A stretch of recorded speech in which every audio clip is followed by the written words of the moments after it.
ஜனனி ஜன்ம சௌக்கியானாம் வர்தனி குலசம்பதாம் பதவி பூர்வ புண்ணியானாம் லிக்யதே ஜன்ம பத்திரிகா. சூரிய சோம அங்காரக புத குரு சுக்ர சனிபியஸ்ட ராகவே கேத்தவே நமஹா. 12 ராசிகள் 9 கிரகங்களோடு அனுகிரகத்தோடு 27 நட்சத்திரங்களுடைய ஆசீர்வாதங்களோடு டிசம்பர் மாத பலன்களை நம்ம பார்க்க போகிறோம். டிசம்பர் மாத பலன்கள் என்று சொல்லக்கூடிய கார்த்திகை மாதத்தில் ஒரு 15 நாட்கள் இருக்குது. அதே போல் மார்கழி மாதத்தில் ஒரு 15 நாட்கள் இருக்கும். இந்த கார்த்திகையும் மார்கழியும் இணைவது தான் பார்த்திங்கன்னா இந்த டிசம்பர் மாத ராசி பலன்கள். அப்போ இந்த டிசம்பர் மாதத்தில் 12 ராசி பலன்கள் எப்படி இருக்கும்? இப்போ பொதுவாக பார்த்திங்கன்னா ஒரு மாதத்துடைய விஷயங்களை நம்ம தெரிஞ்சுட்டால் தான் அந்த எந்த கோவிலுக்கு போகணும், ஒவ்வொரு மாதத்திற்கும் ஒவ்வொரு சிறப்பு இருக்குது. இப்போ கார்த்திகை மாதம்னா ஒரு சிறப்பு இருக்குது, மார்கழி மாதம்னா ஒரு சிறப்பு இருக்குது. இப்போ கார்த்திகை மாதம்னா என்ன சிறப்பு? கார்த்திகை தீபம் சிறப்பு, பரணி தீபம் சிறப்பு. அதே போல் பார்த்திங்க அப்படின்னு சொன்னால் கார்த்திகை மாதத்தில் எல்லோரும் மாலை போடுவாங்க. சபரிமலைக்கு மாலை போட்டு 48 நாள் விரதம் இருந்து கார்த்திகை மாதம் முழுவதும் விரதம் இருந்து மார்கழி மாதத்துலலாம் எல்லோரும் சபரிமலை யாத்திரை செல்லக்கூடிய ஐயப்ப பக்தர்கள் எல்லாருமே இருக்காங்க. ஸோ அப்படி இருக்கக்கூடிய அதாவது ஒரு சில விஷயங்கள் நம்ம ஜோதிடத்தில் ஒரு மாதத்துடைய பலன்களை நம்ம சொல்லி அடுத்த விஷயங்களை நம்ம சொல்கிறோன்னு சொன்னால் அப்போ அந்த பலன்களுக்கும் அந்த மாதங்களுக்கும் தனி சிறப்பு உண்டு. எந்த ஆலயத்திற்கு நம்ம போகணும், என்ன பரிகாரங்கள் நம்ம செஞ்சுக்கணும், ஒவ்வொரு மாதத்துக்கும் நம்ம ஒவ்வொரு விஷயங்கள் நம்ம தெரிஞ்சுக்கணும். அப்போ இந்த ராசி இந்த இப்போ மேஷ ராசி நம்ம எடுத்துனோன்னா எப்படி நம்ம பண்ணணும், எந்த கோவிலுக்கு நம்ம போகணும், நம்ம எப்படி இருக்கணும் அப்படிங்கிறத நம்ம தெரிஞ்சுக்கிறோம். அப்போ இந்த சபரிமலைக்கு எல்லாருமே யாத்திரை போவாங்க. சபரிமலை யாத்திரை போகும்போது எப்படி இருக்கும்? ஒவ்வொருத்தரும் பார்த்திங்கன்னா சில பேர் அந்த ஒவ்வொரு ஆலயத்திற்கும் சென்று வருவார்கள். ஒவ்வொரு ஆலயம் போவாங்க. சமயபுரம் போவாங்க.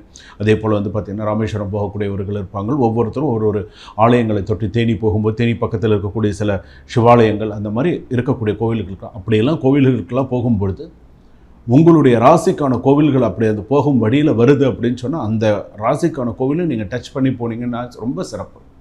இந்த கோவிலுக்கு போக சொல்லியிருக்காங்க, ஸோ இந்த கோவிலுக்கு போயிட்டு போனால் ரொம்ப விசேஷமானது, என்னுடைய நட்சத்திர ராசிக்கு இந்த கோவில் சொல்லியிருக்காங்க சுவாமி, அப்போ இந்த கோவிலுக்கு நான் போயிட்டு வந்தால் எனக்கு நல்ல சிறப்பான விஷயங்கள். இப்போ நீங்கள் இதற்குன்னு போகிறதில்ல. அப்போ சபரிமலைக்கு நீங்கள் போகும்பொழுது உங்களுக்கு அந்த மாதிரி நீங்கள் போய் அந்த சுவாமி தரிசனம்லாம் நீங்கள் பண்ணினீங்க அப்படின்னு சொன்னால் ரொம்ப விசேஷமானது. இப்போது இந்த 27 நட்சத்திரம் நமக்கு இருக்குது. அஸ்வினி நட்சத்திரத்திலிருந்து ரேவதி நட்சத்திரம் வரையில் இருக்குது. அப்போ இந்த ரேவதி நட்சத்திரம் வரையில் இருக்கக்கூடிய 12 ராசிகள், இந்த 12 ராசி தான் ஒரு மனிதனை ஒவ்வொரு விஷயத்துலையும் ஒரு ஹை லெவலில் தூக்கி கொடுக்குறதும் அவன் கஷ்டப்படுறதும் இந்த 12 ராசியில் கண்டிப்பாக ஒரு ராசியில் அவங்க பிறந்திருப்பாங்க. அப்போ இந்த 12 ராசி பலன்களை அவர்கள் கரெக்டான முறையில் எடுத்துகிட்டு போகணும். என்ன செய்யணும், எப்படி பண்ணணும், இந்த மாதத்துக்கு நம்ம என்ன செஞ்சுக்கணும் அப்படிங்கிறத கரெக்டாக கொண்டு போகணும். அதே போல் நான் உங்கள் டாக்டர் வி ராஜ்குமார் சிவாச்சாரியார் பேசுகிறேன். ஒரு சிறிய கட்டணத்தோடு என்னுடைய நம்பர் பார்த்திங்கன்னா டிஸ்கிரிப்ஷனில் இருக்குது. இந்த நம்பருக்கு நீங்கள் கால் பண்ணுறதுக்கு முன்னாடி வாட்ஸ்அப்பில் எனக்கு மெசேஜ் பண்ணுங்கள். சுவாமி, நான் உங்கள்கிட்ட ஜாதகம் பார்க்கணும், நான் ஜாதக விவரங்கள்லாம் உங்களுக்கு அனுப்பி வைக்கிறேன் அப்படின்னு சொல்லி எனக்கு ஒரு விவரங்களை அனுப்பி வச்சுட்டு அதுக்கப்புறமா நீங்கள் கால் பண்ணி என்கிட்ட நீங்கள் பேசலாம். அப்படி நீங்கள் பேசும்போது உங்களுக்கு எல்லா விவரங்கள் எல்லாம் உங்களுக்கு சொல்லுவேன். ஸோ என்னென்ன பண்ணணும், உங்களுடைய சுய ஜாதகப்படி என்னென்ன இருக்குது அப்படிங்கிற விஷயங்கள் எல்லாமே உங்களுக்கு நான் சொல்ல முடியும். சரிங்களா? தனுசு ராசி நேயர்களே, டிசம்பர் மாதம் உங்களுக்கு எப்படி இருக்கும்? மூல நட்சத்திரம் தனுசு ராசி, பூராட நட்சத்திரம் தனுசு ராசி, உத்திராட நட்சத்திரம் தனுசு ராசி. இந்த தனுசு ராசி அப்படின்னு சொல்லும்போது பார்த்தீங்கன்னா குரு ஆதிக்கம் உள்ள ராசி, குருவுடைய பூரண அனுகிரகம் பெற்ற ராசி தனுசு ராசி. இந்த 2 ராசி, இந்த தனுசு ராசி அப்படின்னு சொல்லும்பொழுது நேரங்கள் யோகங்கள்லாம் உங்களுக்கு எப்படி இருக்கும், நீங்கள் என்னென்ன மாதிரியான விஷயங்கள்லாம் செய்யணும், செய்யக்கூடாது அப்படின்னு இருக்குது. பிறருக்கு வழிகாட்டும் திறமையாக இருக்கும் நீங்கள். பிறருக்கு வழிகாட்டணும்னு அதில் ரொம்ப திறமை ஜாஸ்தி உங்களுக்கு.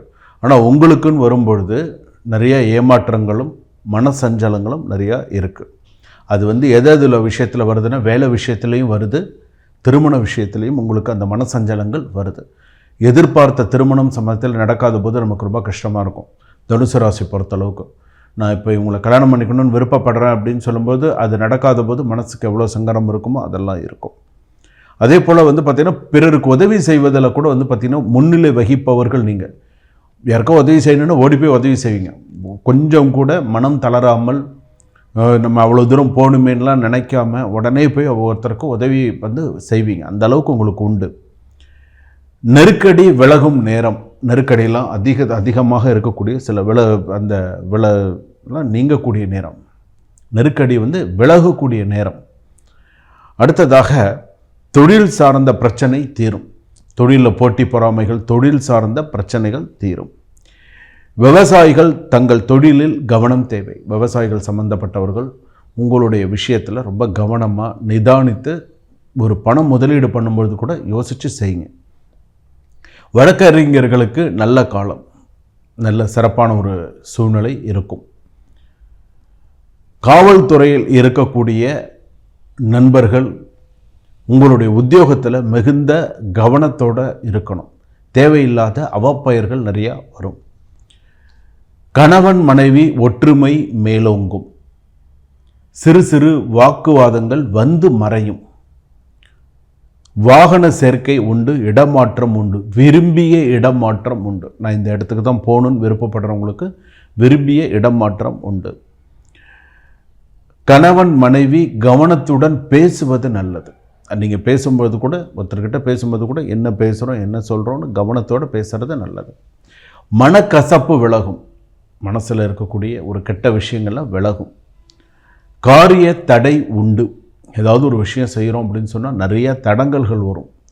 எப்படி செய்யலாமா, இப்போ செய்யலாமா, அப்புறம் செய்யலாமா, எப்போ செஞ்சால் சரியாக இருக்குங்கிற மாதிரி நிறைய தடங்கள் வரும். மன கஷ்டங்கள் அதிகமாக இருக்கும், பண கஷ்டங்கள் அதிகமாக இருக்கும். பண கஷ்டமும் இருக்கும், மன கஷ்டமும் அதிகமாக இருக்கும். நிதானித்தே செயல்படுங்க, அவசரம் காட்ட வேண்டாம். எந்த ஒரு விஷயத்துலேயுமே பொறுமையாக செய்கிறதுனால தப்பு கிடையாது. அவசரமாக செஞ்சு ஒன்றும் பாதியமாக சில விஷயங்கள் நிற்கிறதுக்கு பொறுமையாக செஞ்சுட்டு போயிடலாம். சரி, நான் பரவாயில்ல, இந்த விஷயத்தை நான் பண்ணிக்கிறேன் அப்படின்னு சொல்லிட்டு பண்ணிட்டு போயிடலாம். மாணவர்கள் மாணவிகள் படிப்பு நல்லா சிறப்பாக இருக்கும். படிப்பில் நல்லா மேலோங்கும். சக மாணவர்களுடைய ஒற்றுமை ஆதரவு எல்லாமே இருக்கும். நல்ல சிறப்பாக இருப்பீங்க. கலைஞர்களுக்கெல்லாம் வந்து பார்த்திங்க அப்படின்னு சொன்னால் ஓரளவு நல்ல ஒரு சுபிக்ஷமான ஒரு மாதமாக இந்த டிசம்பர் மாதம் அமையும். நல்ல செய்திகள்லாம் வரும். எக்ஸ்போர்ட் இம்போர்ட்ஸ் பிஸ்னஸ் பண்ணுறவங்க, தனுசு ராசியில் இருக்கக்கூடிய வெளிநாட்டில் இருக்கக்கூடிய நண்பர்கள் மிகுந்த எச்சரிக்கையோடு இருக்கணும். அவப்பெயர் வரும், வேலையில் அவப்பெயர் வரும், கவனத்தோடு இருங்க. சிலர் உங்களை ஏமாற்ற முயற்சி செய்வார்கள். ஸோ ஏதாவது ஒரு விஷயத்தில் ஏமாத்துறதுக்கு பார்ப்பாங்க. ஸோ விழிப்புணர்வோடு இருக்கிறது நல்லது. எல்லாத்துலேயுமே வந்து நீங்கள் கரெக்டாக செய்கிறீங்க. நீங்கள் செலவு செய்கிறதுலையும் அதே போல் சிக்கனத்தோடு செலவு பண்ணுங்கள். என்ன செஞ்சால் நல்லது, எப்படி செஞ்சால் நல்லது, எப்படியெல்லாம் செய்யணும் அப்படிங்கிறத யோசித்து திட்டமிட்டு சில விஷயங்களை செய்யுங்க. திட்டமிடாமல் செய்யக்கூடிய விஷயங்கள் சரி வராது. உங்களுடைய இதை பொறுத்தளவுக்கு வீண் சண்டைக்கு போக வேண்டாம். அங்கே ஒரு இடத்துல சண்டை நடக்குதா, அந்த இடத்துக்கு நீங்கள் போய் நின்று நீங்களாக தலையிட்டு ஒரு விஷயங்களை பண்ணாதீங்க. வீண் சண்டை தவிர்க்கிறது நல்லது. அரசியலில் இருக்கிறவங்க மிகுந்த எச்சரிக்கையோடு இருக்கணும். கூடியமான வரையில் எவ்வளவுக்கு நீங்கள் வாராகி அம்மன் வழிபாடு பண்ணுறீங்களோ, வாராகி அம்மனுடைய விஷயங்கள்லாம் நீங்கள் கேட்குறீங்களோ, கோவிலுக்கு போகிறீங்களோ, அவ்வளோக்குள்ள உங்களுக்கு நிறையா நற்செய்திகள், நல்ல செய்திகள், நல்ல விஷயங்கள் எல்லாம் உங்களுக்கு கூடி வரும். வாராகி அம்மனை விடாமல் வழிபாடு பண்ணுங்கள். அதுதான் உங்களுக்கு நல்லது. டிசம்பர் மாதத்தில் 25, 26, 27 தேதிகள்லாம் உங்களுக்கு சுப செய்திகள் எல்லாமே வரும். 12, 13 கொஞ்சம் எச்சரிக்கையாக இருந்துக்கோங்க. அதே போல் ஒரு ஐடியில் வேலை பார்க்குறவங்க, ஒரு தனியார் நிறுவனத்தில் இருக்கக்கூடியவர்களுக்கு பணியிடை மாற்றம் சில விஷயங்கள் வரத்துக்கு உண்டான வாய்ப்புகள் இருக்குது. அது பண்ணுங்கள். ஆனால் யோசித்து எச்சரிக்கையோடு பண்ணுங்கள். சில விஷயங்கள் வேணும்னே சில விஷயங்கள் பண்ணுவாங்க. அதனால் யோசித்து இதை செய்யலாமான்றதை பார்த்து செய்யுங்க. பூர்வீக சொத்துக்கள் சில விஷயங்கள்லாம் வரும்.